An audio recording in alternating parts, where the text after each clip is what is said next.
Coming to you live from the fireball that is Phoenix, Arizona, where we are roasting up some cybersecurity topics that matter to you and your business or organization. Cybersecurity, compliance, management, Net Concepts, helping your business achieve reliability, security, and productivity.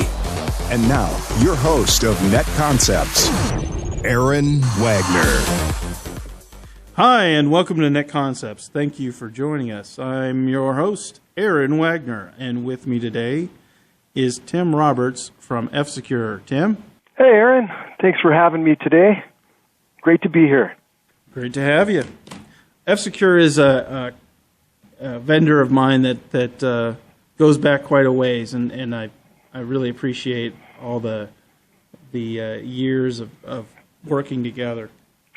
It's been fun. It's been fun. It's been a good time. I love to help, iron out those security issues that we all have to deal with. So today, I'd like to I'd like to mention about Twitter and the compromise just recently about Twitter, and right. I don't want to get into too much depth about it. I just want to talk about what occurred. Sure. And okay. One of the things that occurred that I found interesting was that they not only compromised the accounts, and by the way, that was, from what I understand, it was an employee who was assisting the bad actors. And once they got in, they were able to go through multi-factor authentication like it was butter. So... Yeah. Anyway. Yeah, social engineering. Yep. Right? And then also last week we talked about we talked with Perimeter 81, and the first thing that I talked about was router security, home routers, and lo and behold, several articles dropped right after that podcast about home routers that are vulnerable. Yeah. So our first topic today, I would like to discuss the exposed Frost and Sullivan databases that were for sale on the Hacking Forum. And by the way, these articles that we bring up, I'd like to post somewhere, either on our social media or on the actual link to the podcast, so you can look at the articles yourselves. Yeah, good idea. So this was a exposed database that was out on the internet in a backup directory. And one of the things about that is that when you deploy something, you should always do some kind of vulnerability management or something to check and make sure that these items are secure before you put live information in them. For sure. Yeah, and, I'd even add that where those things are stored, and I think, and we're talking about where they're actually stored, I think was the flaw, right? It was some access controls that were misconfigured that really allowed the breach to happen. So it was almost like whoever did that backup put it in the wrong place. And that really is caused the exposure. But yeah, vulnerability management is a huge piece of making sure that you're hardening the attack surface. Yeah, I mean, even if it is in the wrong place, it's one of those things where if they make sure that, hey, this particular thing is secure and we limit the access, it shouldn't be exposed like that. Yeah.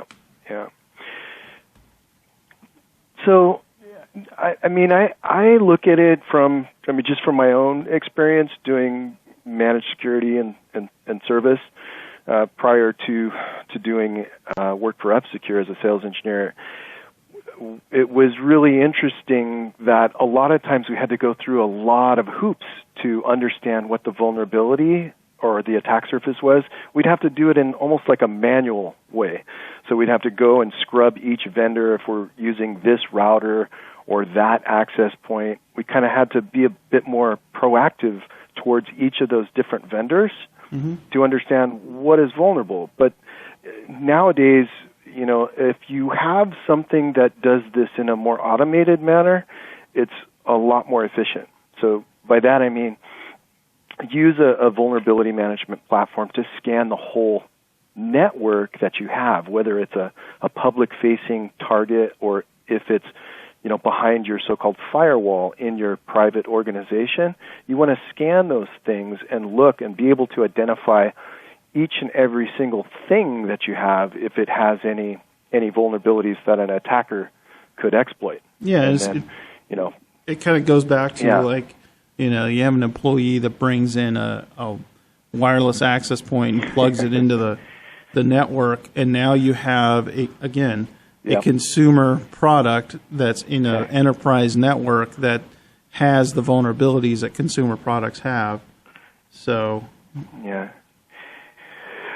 funny thing is as I've actually seen that happen before, and of course that particular individual, the purpose of doing that is so that they can connect to it with a less restrictive policy, so they can get on and go to this website or that website, and of course that individual probably doesn't know better to reset the default passwords for that device, right? Because they want it to be easy.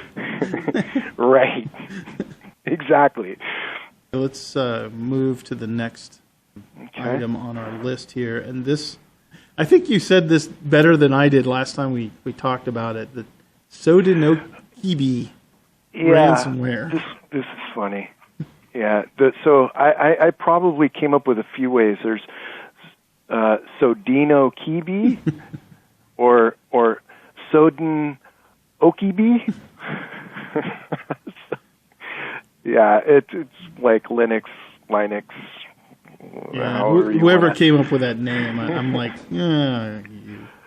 It's almost a mix mash of a couple of different malwares that we've seen. There's a couple of different ones, and I think they've sort of crashed into each other with their naming convention there. Yeah, and this is an example. Actually, it was that ransomware, and then it scans for POS systems, and it's really a two-stage attack with two different toolkits. Right. Yeah, that one's really interesting. Do you want to say more about it, or I mean, I just was reading the article that you shared with me and found it interesting because they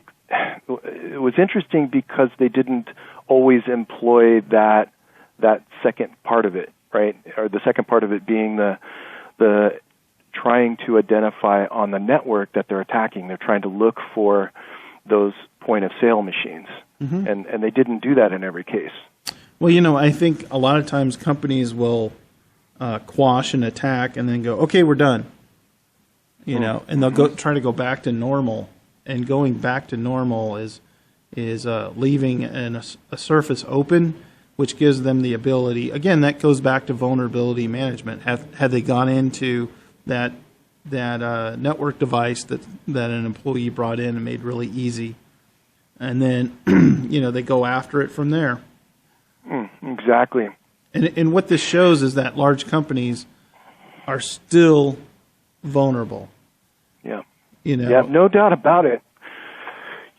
Gosh, Aaron, so much so that is, I follow a lot of different forums and podcasts and security-related feeds, right? One of the things that they often bring up is that nowadays it's so difficult. Occasionally you might hear that security researchers will say it's almost impossible to harden an attack surface, and nobody really likes to hear that. And it's almost like you bite your lip and you don't want to say it. But the fact of the matter is, nowadays it's not if you get breached, it's when you get breached. And hopefully you are able to move quickly to remediate it and detect it, right? That's and particularly painful with those large enterprise environments, and so it's critical that training's in place and tools in place all work together. And I found this part of the paragraph of the article interesting. It says, after initially infecting the companies, the attackers then utilized living off the land tactics, where legitimate tools are used to avoid detection. For instance, researchers observed attackers using a legitimate remote admin client tool by Net Support, which was used to install components during the campaign.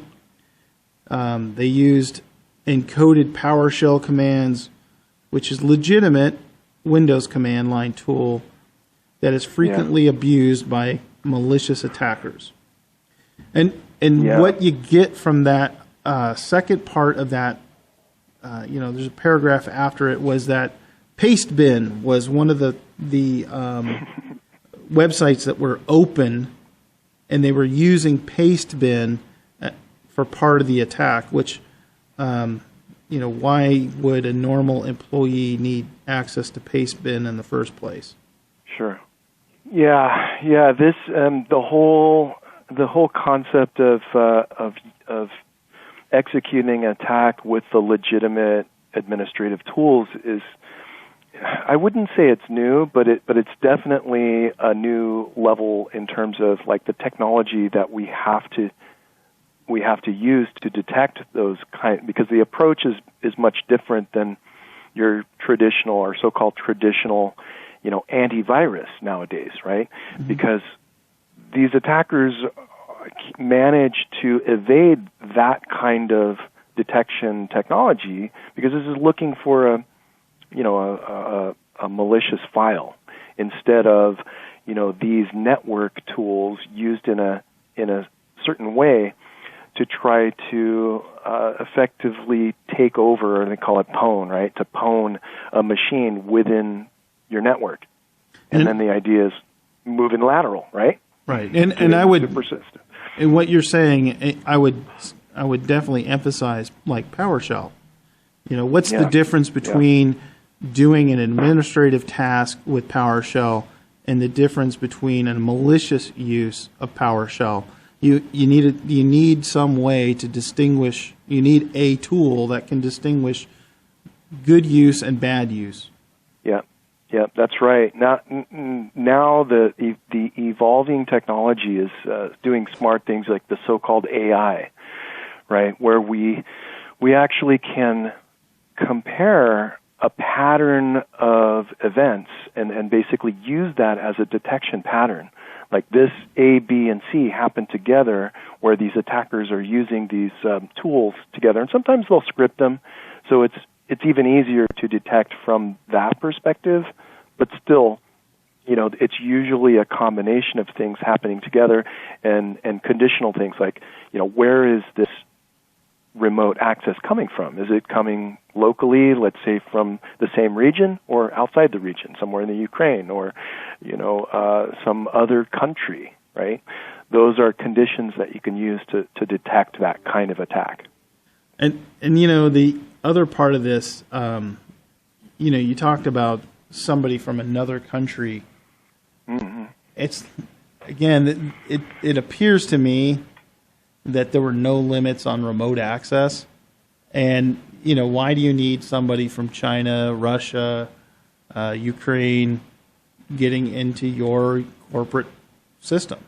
Even if it is a cloud tenant, it doesn't matter. You don't want anybody and everybody to have access to stuff because, again, there are so many vulnerabilities out there that trying to say, oh, well, I'm going to stay on top of all of them, but not having a tool to manage that, you're not going to do it.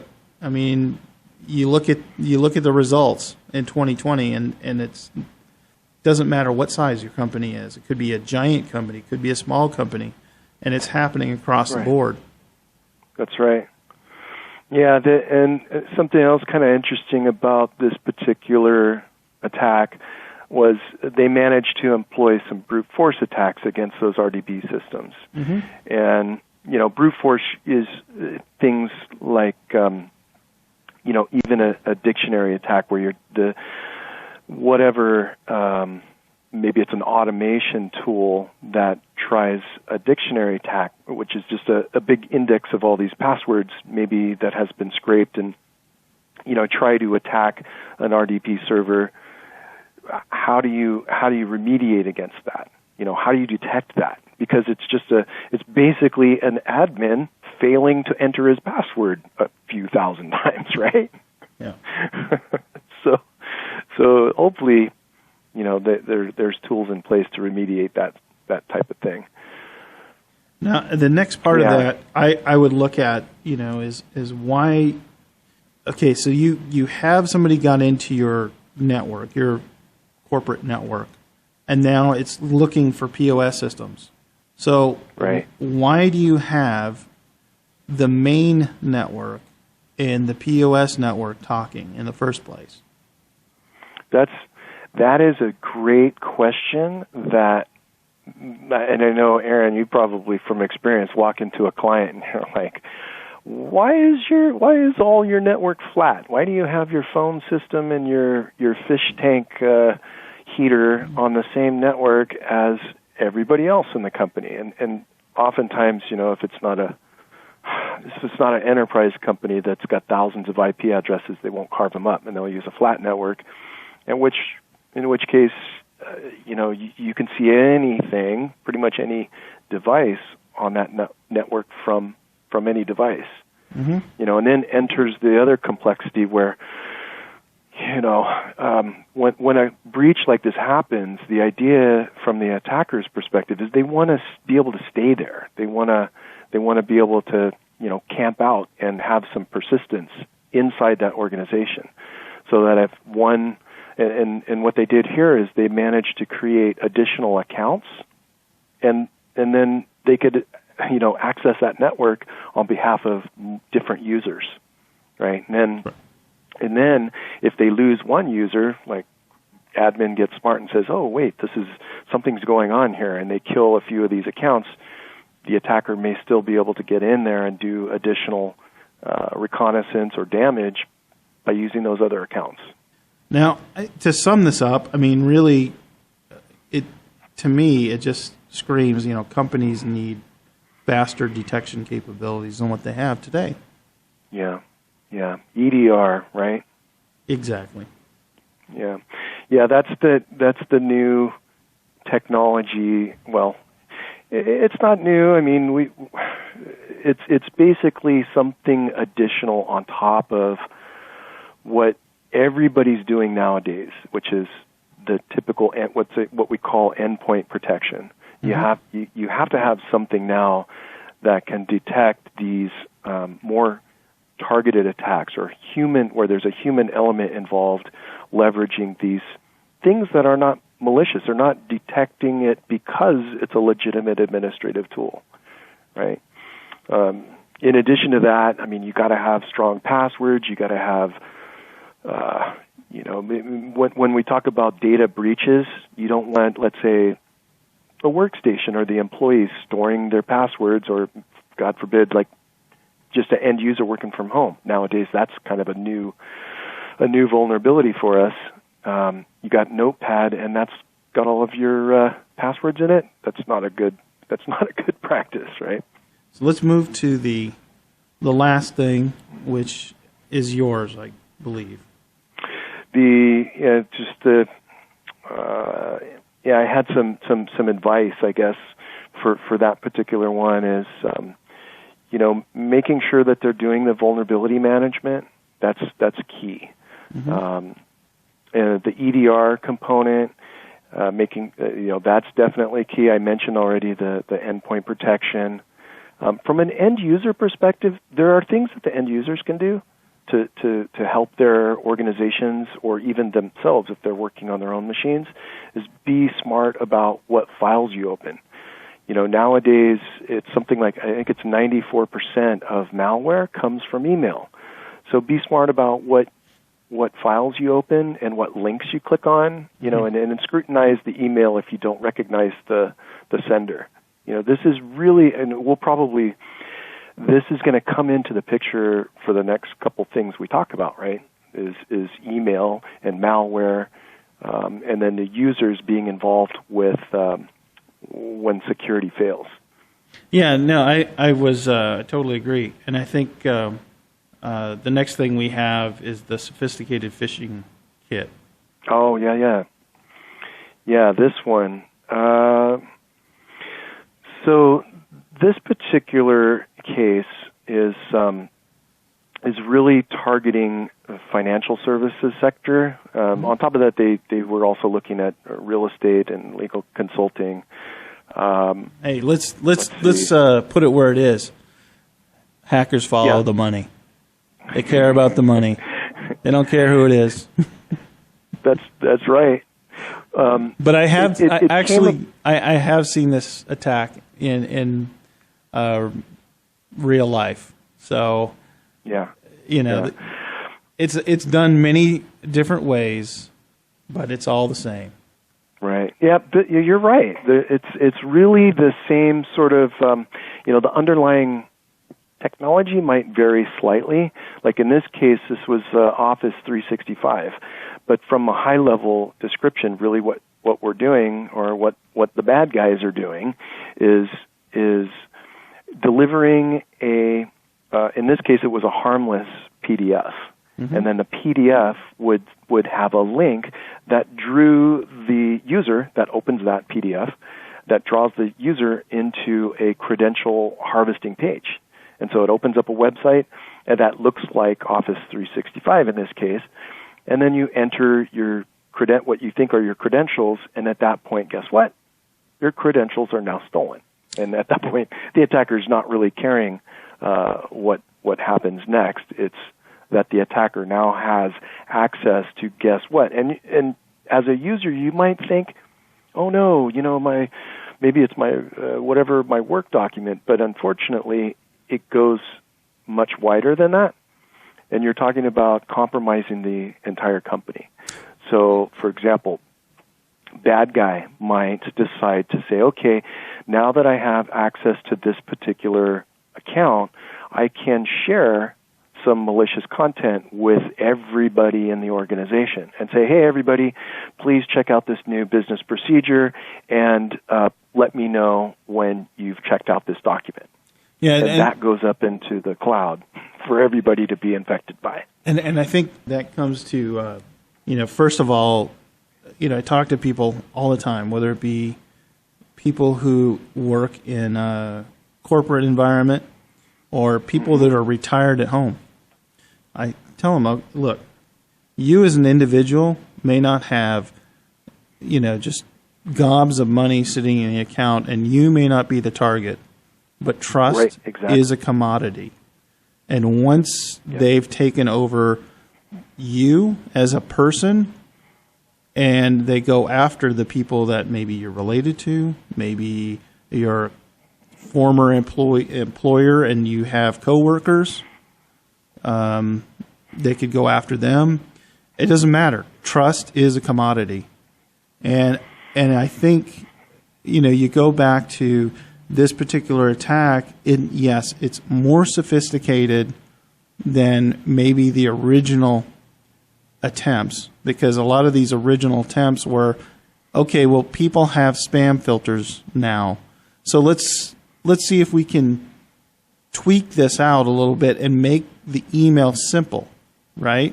Which was to say, oh, hey, I'm the CEO of the company, and I'm going to impersonate you, and I'm going to make a real basic email and send it to some low-level employee and say, hey, I need you to do something.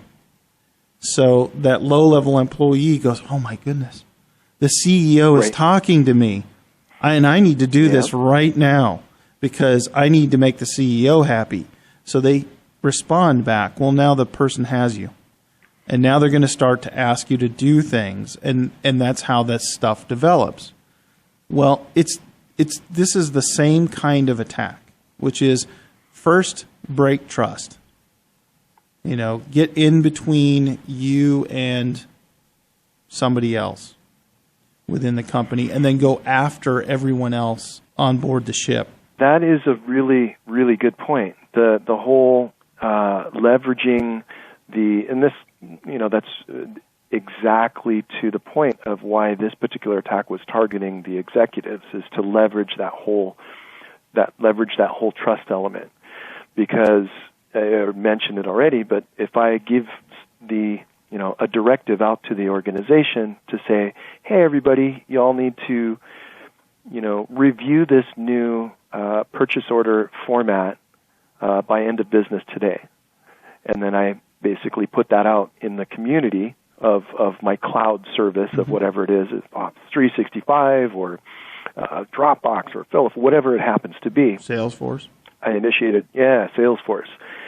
Those directives are going to be followed, and people are going to be doing it in a probably a quick manner so that they don't have their usual sensors alert, Yeah. Well, again, if you are able to compromise somebody of importance at whatever company you work at, then the employee is going to tend to have that emotional response of, I want to make that person happy. And that means that I have to be extra quick at what I do, not extra careful. Yeah, those are good points. And again, this is part of email. We're kind of talking. This particular one was around Office 365, and I think that gets into there are several ways of mitigating this kind of attack. And there was an article that came out this last week from Microsoft telling everybody to pay attention to OTP. It's a OAuth, the OAuth applications that they were using. And that also you would want to make sure that you limit who has access to your Office 365 tenant. Not just, again, this is, you want passwords to be, good password hygiene. You want good, two-factor authentication enabled on all of those accounts. But you also need to limit access. Who can authenticate? Yeah, I mean that's so true. Just being able to control the admin, the people who have the power. You get in there and you manage to take over an account that is an administrator for that environment. You're in trouble at that point. And the last point I would make with that is that gets into like controlling access, right? If there's a site that's trying to do this, or a product, for example, let's say you don't use OneNote at your organization, then don't let people have access to it. Yep, granular access to disallow. If you don't need it, you shouldn't have access to it. Yeah, that all goes back to least privilege, right? Right. You only give access to the things that people need, and you don't grant access to the things that people don't need. Yeah. Okay. Yeah. So there's one last thing that I wanted to cover really quick, and that was where they're going after the sandboxing utilities, the modern sandboxing utilities, which it doesn't necessarily mean that the sandboxing is not worth it. It just means that they're looking at, people are going to transition to new and more effective tools. We need to look at those effective tools as an attacker and try to find ways to fool it. And one of the ways they tried to fool it was to make, when the user clicked on a link, it would go to a CAPTCHA. And then because they clicked on a CAPTCHA, now the sandboxing utility that they were using went, that's human interaction. That's okay. Right. And it let them continue from there. And once they continued, it went to the malicious site. Yeah. This is really pretty clever. And, when you sent this to me, I started to read it. And we see this very often as an attacker's strategy to let's say retain a proper reputation for a malicious website, because it's really not the website that's malicious, it's what's hosted on that website. So one of the things they'll do is I'm talking about the good guys at this point, is we'll actually basically go out and we'll spider, or we'll use bots, and there's automated technology that is running all day long looking at these websites, trying to pull these files down and say, hey, is this good? We'll do a sandbox detonation, and we'll look at what is that thing trying to do. So that's going on. Many vendors will do that to establish the reputation score of the various websites out there. And so the strategy here is these so-called bots they fail at going and getting the content off of these attackers' websites where the attackers are staging their malicious content. And so part of the strategy here is that if you can block the spiders that are, if I'm an attacker, I don't want spiders looking at my website because I've got some malicious stuff there. And if I'm going to draw my victim into my website, right, then I want them to have to prove they are a human. Mm-hmm. And then it's more likely that, number one, my website is not going to be deemed a malicious website unless somehow a human person has gone in there and started downloading stuff and seeing if that stuff is malicious or not. So that's the other really interesting concept that I pick out of this particular attack. And I think this all comes down to that security's in layers, and you never want to remove those earlier layers that you put on to replace it with some new product that it blocks things that are the more modern attacks, but when attackers realize that you've made that change and they go back to something more legacy, you don't want that legacy item to get you. Yeah. To your point, and you mentioned the sandboxing, right? The whole mm-hmm. sandboxing concept.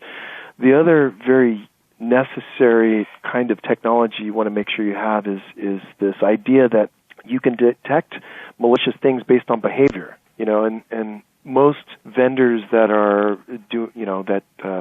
should stay in the space of security are managing to do something around the ability to detect whether something is malicious or not based on what it tries to do.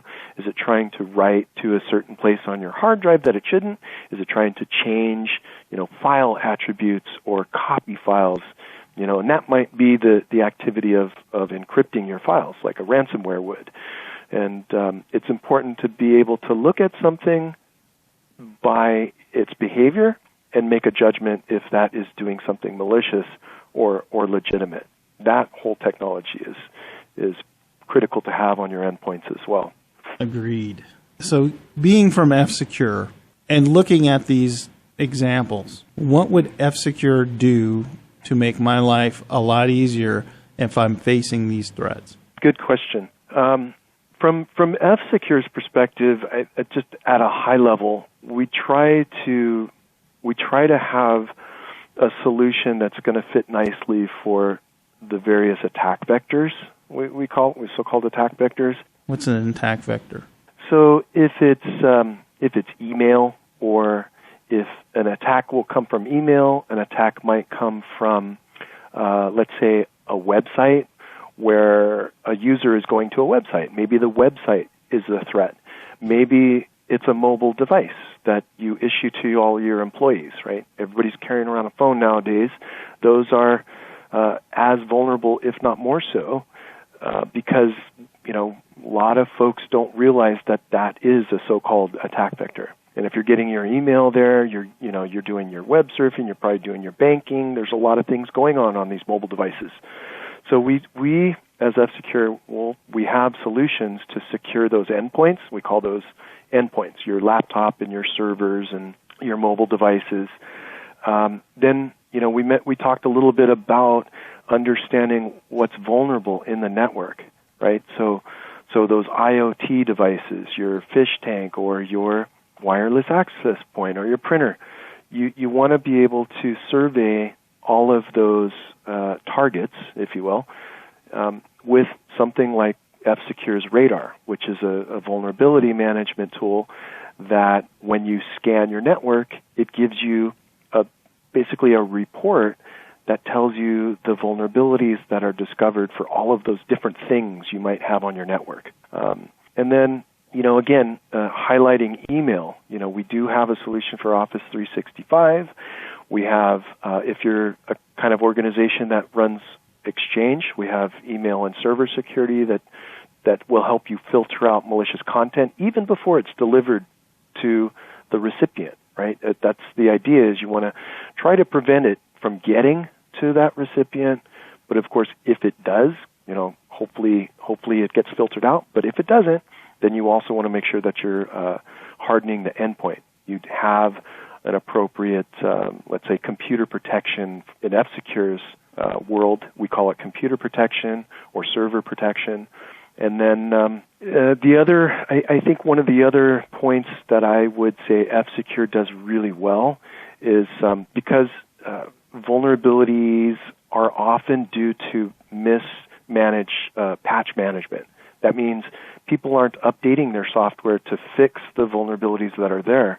And F-Secure's computer protection and server protection will do that for you automatically.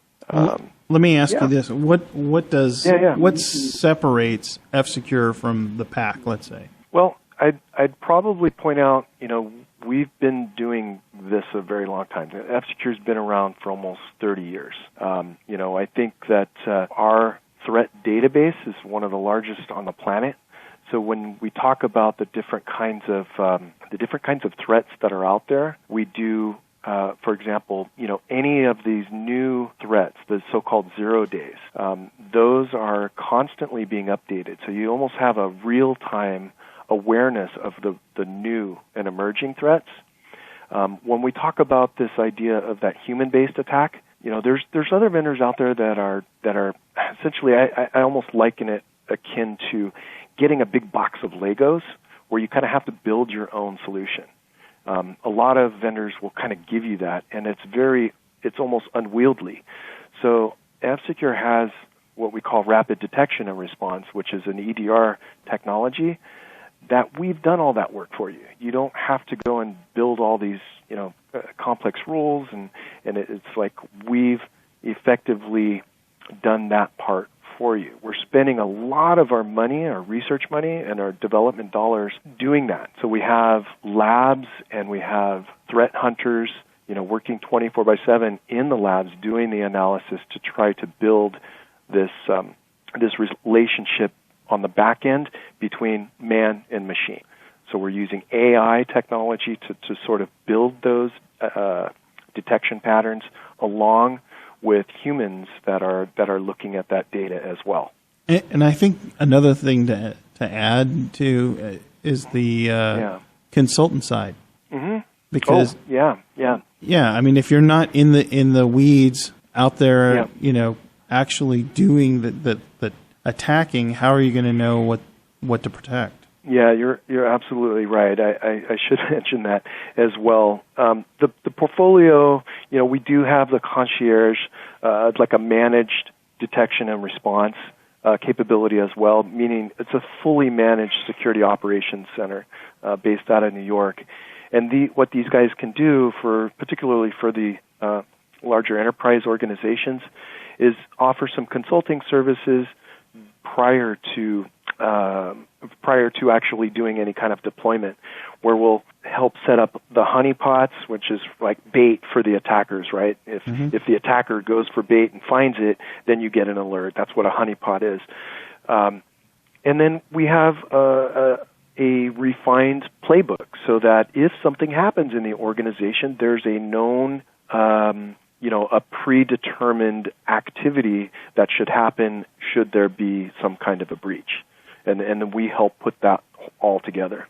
Let me ask you, let's say a customer wanted to buy everything you sell. Where would they go? You would want to, we have an email. It's NA for North America, NAsales@fsecure.com. That's one place you could reach out and say, hey, I heard Aaron and Tim Roberts talking, and I wanted to investigate some of the solutions, or just www.fsecure.com, F-secure, excuse me.